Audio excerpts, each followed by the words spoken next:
1939 begins the Golden Age of comic books, month number 8, which ties into the same month release of Action Comics number 8 and the first 8th appearance of Superman in comic books. 1939 began big time. 23 titles released that month with a cover date of January 1939, tying the record so far set. And a lot of big things were happening. Centaur Publications was still the company putting out the most titles, and this month, starting the new year, they relaunched 5 of their titles with new volumes and new number 1s. And you'll see those on the chart. A few copies of each graded, but generally speaking fairly rare, and actually fairly affordable, all under $200 in low grade. Bronco Bill got his unofficial number 1 issue in single series Reunited Features. A few copies of that graded, but still a fairly cheap price tag. Little Giant Detective Funnies number 4 was the final issue from this small-sized comic from Centaur Publications.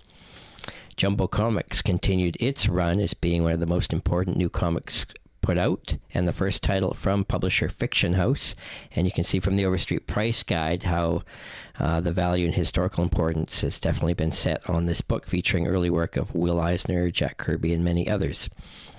But the biggest comic of the month is Action Comics number 8.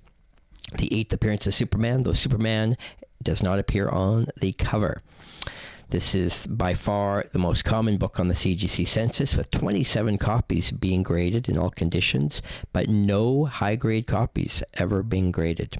It also is by far the most valuable comic of the month, worth over $2,000 in low grade and $43,000 in Near Mint 9.2 in the Overstreet Price Guide Annual. Looking at other trends and things that we make note of this month, Western was publishing a few titles still, and they're not highly collected, still fairly cheap prices in the price guide.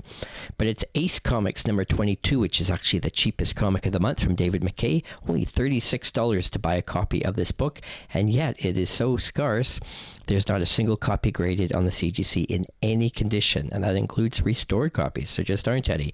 And so therefore, in high grade, this comic can be bought for under $500.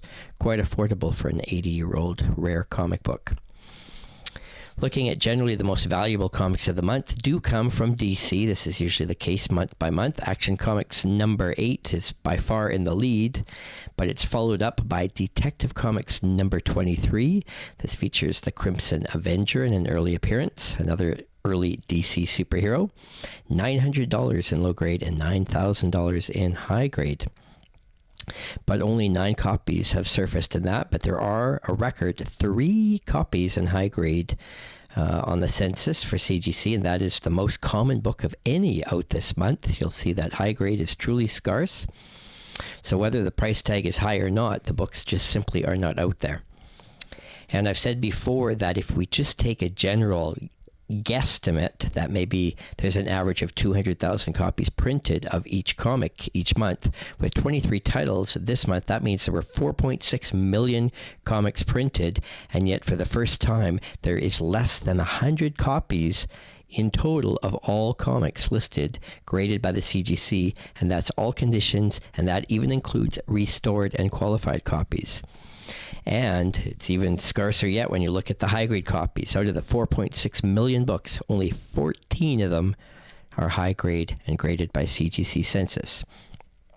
In fact, a few of these books are so scarce that 4 of them have 0 copies graded by CGC.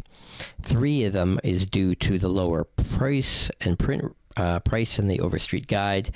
The 4th one being Jumbo Comics number 5, which, due to being oversized, cannot be graded by CGC, and that is why that book shows 0 copies graded. Funny Picture Stories Volume 3 number 1, however, has a CGC 9.8 copy graded. It is very rare and hard to believe that any books have survived in that perfect condition after 80 years. But it has happened this month with one particular book from Centaur Publications. If you wanted to buy a copy of each book on this list, you'll see that in low grade it would cost you almost $6,000 to buy a set. That is probably obtainable if you search for these books for a bit. But if you want to buy a high grade set, we're looking at $92,000. And I challenge you to even attempt this because you probably will never be able to do it. Half the books have never been graded high grade on the CGC census, and there's a good chance they simply do not exist. But definitely hunt eBay, hunt heritage auctions and all the big sites, and, be patient. You could find a high-grade gem if you just keep looking. They could just be out there. A couple copies may have survived over the years. So generally, we find that DC books on the list are the most valuable in low or high grade. There's a lot of copies on this list now that are in the $50 range, which is really affordable. If you want to collect truly historic early 80-year-old comic books featuring a lot of the early popular strips and some of the most important artists and writers of the day, $50 low grade for most of these books.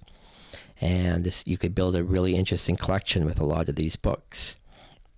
A couple other things I just want to mention quickly. Adventure Comics number 34 is the third issue of this new title. 7 copies graded, worth $300 in low grade. That's one of the most valuable books of the month. And More Fun Comics number 39 from DC is also one of the most valuable. Only 3 copies graded on the CGC census, even with a high price tag. And what's most interesting is out of the 3 copies graded, 2 of them are high grade. So that's quite a fluke, which means there's only 1 lower grade copy on the entire census. And it's well known that DC comics from the 1930s just generally are not very common. And if you use the Gerber photojournal guide for rarity, you'll notice that most of these books get a Gerber rating of 7, 8, or 9. And so truly fun, rare books to collect, and a lot of historical importance in this list. So lots of cool books this month. We'd like to thank you for watching this video, and of course keep checking back because I'm going to keep going month by month and teach the history of comics from a collectible and a rarity point of view.